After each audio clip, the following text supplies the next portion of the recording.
Hello everyone, स्वागत है आपका हमारे चैनल आंसर वर्ल्ड पे।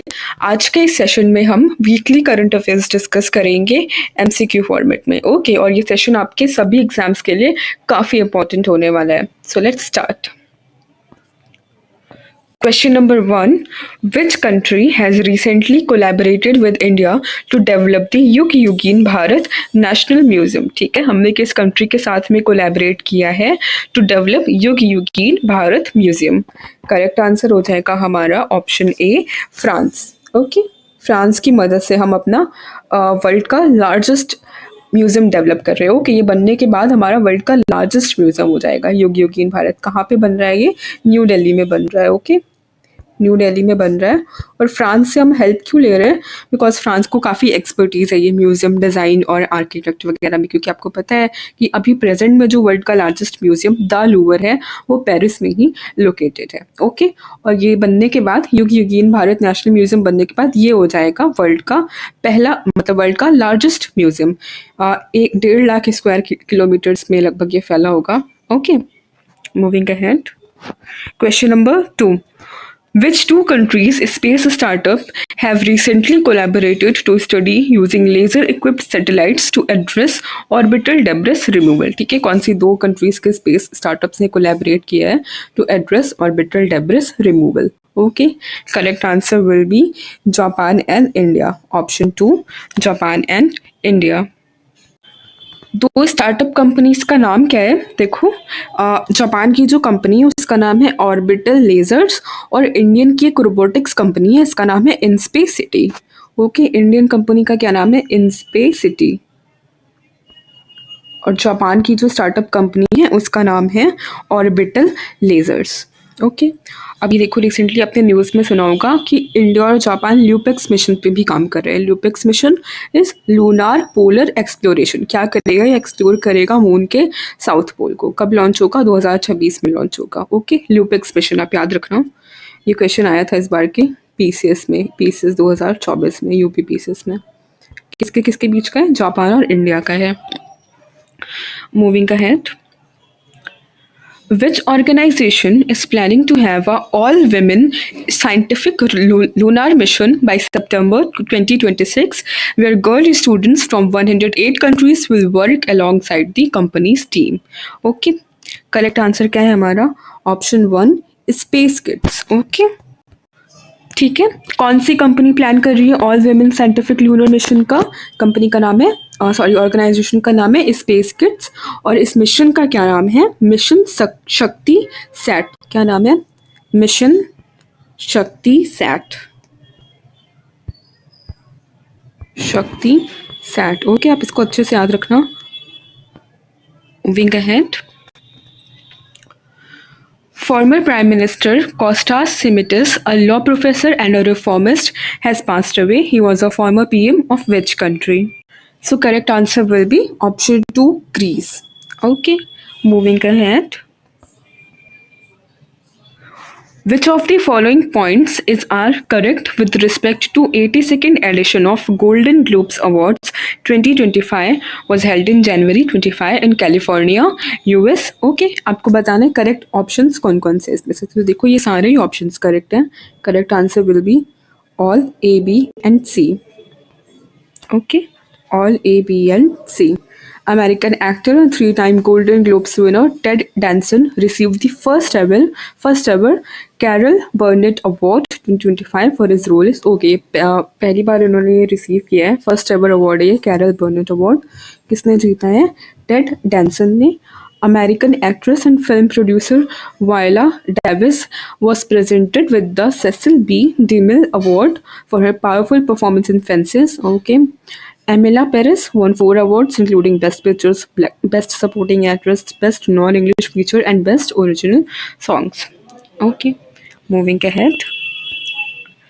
Which country has recently become a 10th full-time member of the BRICS Alliance? Okay, 10th full-time permanent member कौन बन गया है हमारा? Correct answer will option B, Indonesia. Okay, पहले कौन कौन सी कंट्रीज है इसमें ये भी हम देख लेते हैं। पहले तो ब्रिक्स ही है, देखो Brazil, Russia, India, China, south Africa. Okay, और अभी 2024 में 4 कंट्रीज़ ने जॉइन किया ब्रिक्स को, कौन-कौन सी? ईरान, इजिप्ट, इथियोपिया और यूएई। ओके, 2024 में कितनी कंट्रीज़ ने जॉइन किया? 4 कंट्रीज़ ने। सऊदी अरेबिया याद रखना, उसने भी फॉर्मली जॉइन नहीं किया। आपको बहुत जगह मिल जाएगा कि Saudi Arabia is a member of BRICS, but ये गलत है। ओके, सऊदी अरेबिया को इनवाइट किया था, बट ना ही तो उन्होंने एक्सेप्ट किया और ना ही डिक्लाइन किया प्रपोजल। ओके, तो Saudi Arabia is not a member. केवल 10 मेंबर हैं, Brazil, Russia, India, China, south Africa, Iran, Egypt, Ethiopia, UAE और अब 10th मेंबर बन गया है हमारा Indonesia. Okay, moving ahead. Name the new specialized visa categories that were recently introduced by the Ministry of Home Affairs to facilitate foreign students pursuing higher education at Indian academic institutions। ठीक है, new visa categories को introduce किया गया है to facilitate foreign students pursuing higher education at Indian academic institutions. कौन कौन क्या नाम है उसका? E student visa and E student X visa. Okay, moving ahead. Okay, so देखो, which of the following points is are correct with respect to the report on the unified district information system for education plus on school education in India released by the ministry of education. ठीक है, इस report के बारे में ये 3 statement दिए गए, आपको बताना है कौन सा स्टेटमेंट करेक्ट है। रिपोर्ट कौन पब्लिश करता है? Ministry of education. ओके, सो हमारा करेक्ट ऑप्शन है ऑप्शन 2, ओनली ए एंड सी।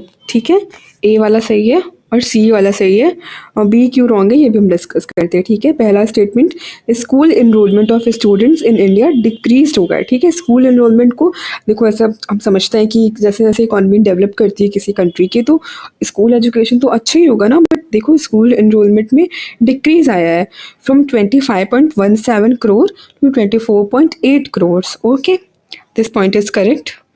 और next point is Maharashtra witness the highest drop in enrolment. ये रॉन्ग है, सबसे ज़्यादा ड्रॉप इन एनरोलमेंट्स बिहार में आया है, लगभग 35 लाख बच्चों का डिक्लाइन आया है। नंबर 2 पे है यूपी और नंबर 3 पे है महाराष्ट्र। यूपी में लगभग 28 लाख बच्चों का एनरोलमेंट में डिक्लाइन आया है।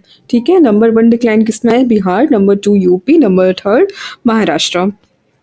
Option C, Madhya Pradesh recorded the highest number of schools with single teachers followed by Andhra Pradesh.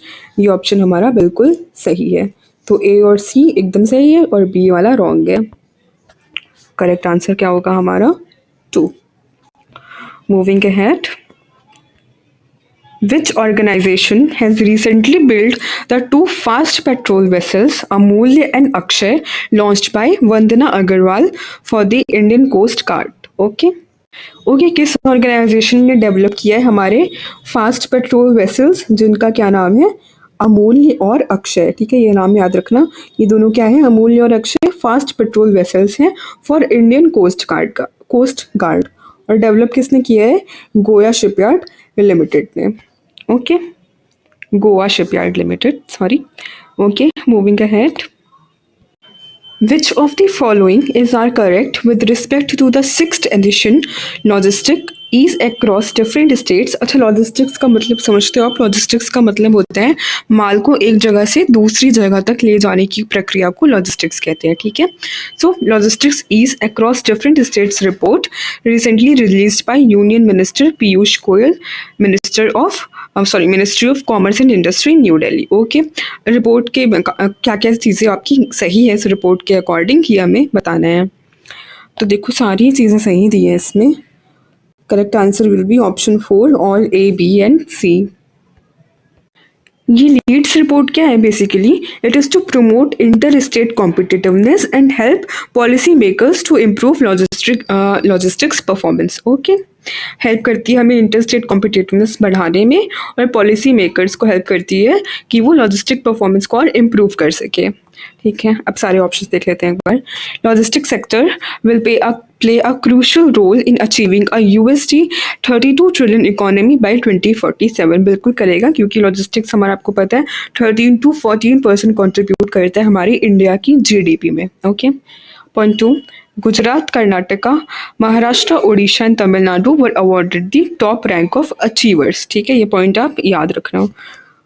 Among coastal states में इन सारे स्टेट्स को Top rank mainly of achievers: Gujarat, Karnataka, Maharashtra, Odisha and Tamil Nadu. Option C, report on logistics cost framework. देखो ये वाली report जो है logistics cost framework report, ये कौन प्रिपेयर करता है? National council of applied economic research. Okay, moving ahead.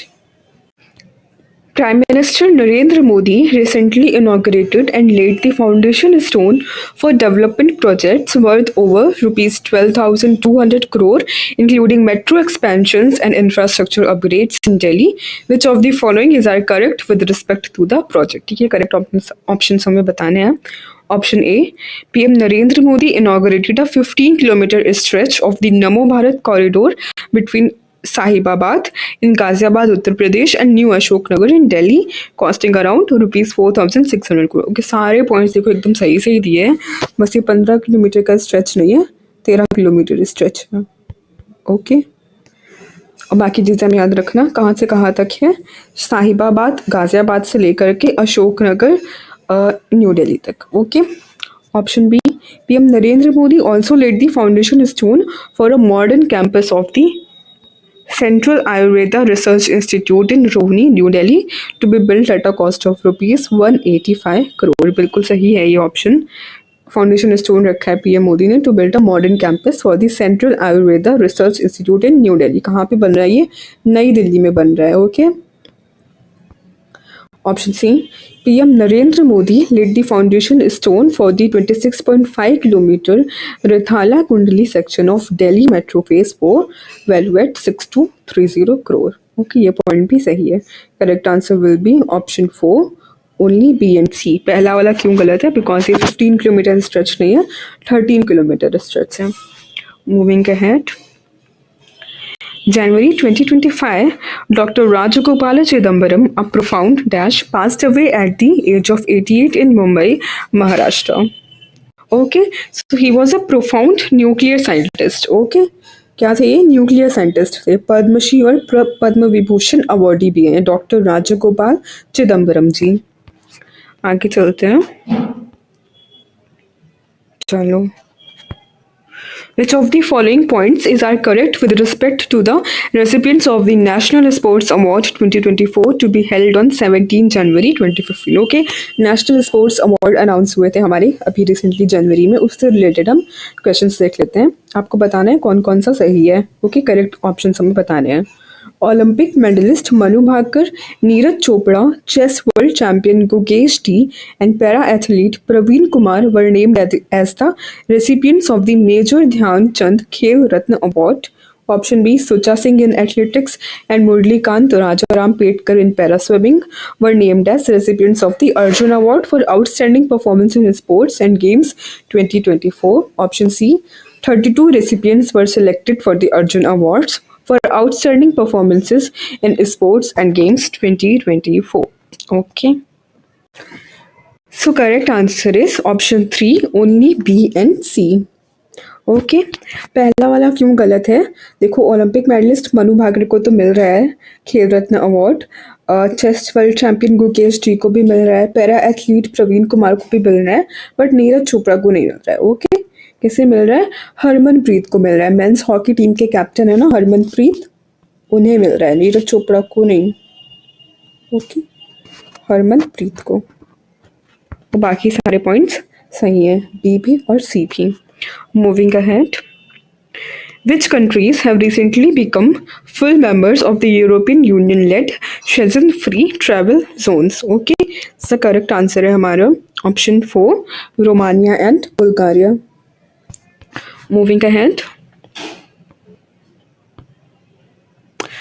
Which of the following points is correct with respect to the Dynamic Groundwater Resource Assessment Report released by the Ministry of Jal Shakti in December 2024?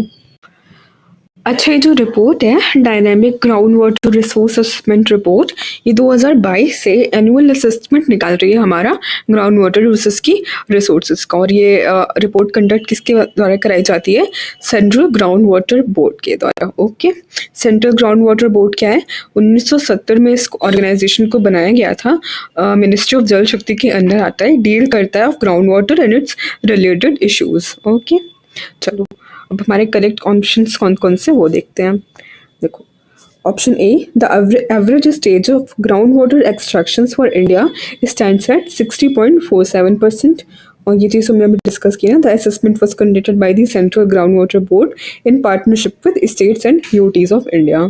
तो देखो, ये first statement भी सही है, दूसरा statement भी सही है, तीसरा रॉन्ग है, because the total annual ground water recharge जो है इंडिया का वो 406 नहीं है, 446.9 है, 446.9। Okay, total annual ground water recharge in India is 446.9 billion cubic metre.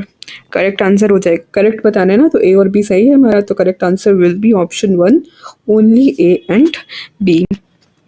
Moving ahead, which of the following points is are correct with respect to the Department of Economic Affairs decision regarding a small savings scheme for the fourth quarter of financial year 2024-25? Okay, option 1 is the Public Provident Fund rate has remained unchanged at 7.1% since April. Point B, Sukanya Samriddhi Yojana rate of interest from 1 January 2025 to 31st March 2025 is 7.4%. C, Senior Citizens Savings Scheme rate of interest is 8.2%. तो देखिए, हमारा option A और सी सही है, B वाला गलत है। Okay, B वाला गलत है। इसका क्या है, rate of interest Sukanya Samriddhi योजना का 8.2% पर एनम है। ओके, सुकन्या समृद्धि योजना क्या है, basically it is a small saving scheme for girls, जिसको इंट्रोड्यूस किया गया था as a part of Beti Bachao and Beti Padhao campaign.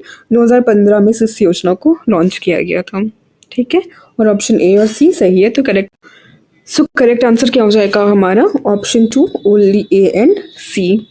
Moving ahead, which Indian cricketer has recently released his autobiography titled Stumped, Life Behind and Beyond the 22 Yards? Okay, किसकी autobiography है ये? Correct answer होगा हमारा option 1, Syed मुस्तबा Hussain Kirmani. Okay, इनकी autobiography क्या नाम है इसका, stumped, life behind and beyond the 22 yards. So that's all in today's session. Hope you all liked it. Please do like, share and subscribe our channel. अच्छा लगा हो तो ही like, share और subscribe करना. Okay. Thank you. Bye bye.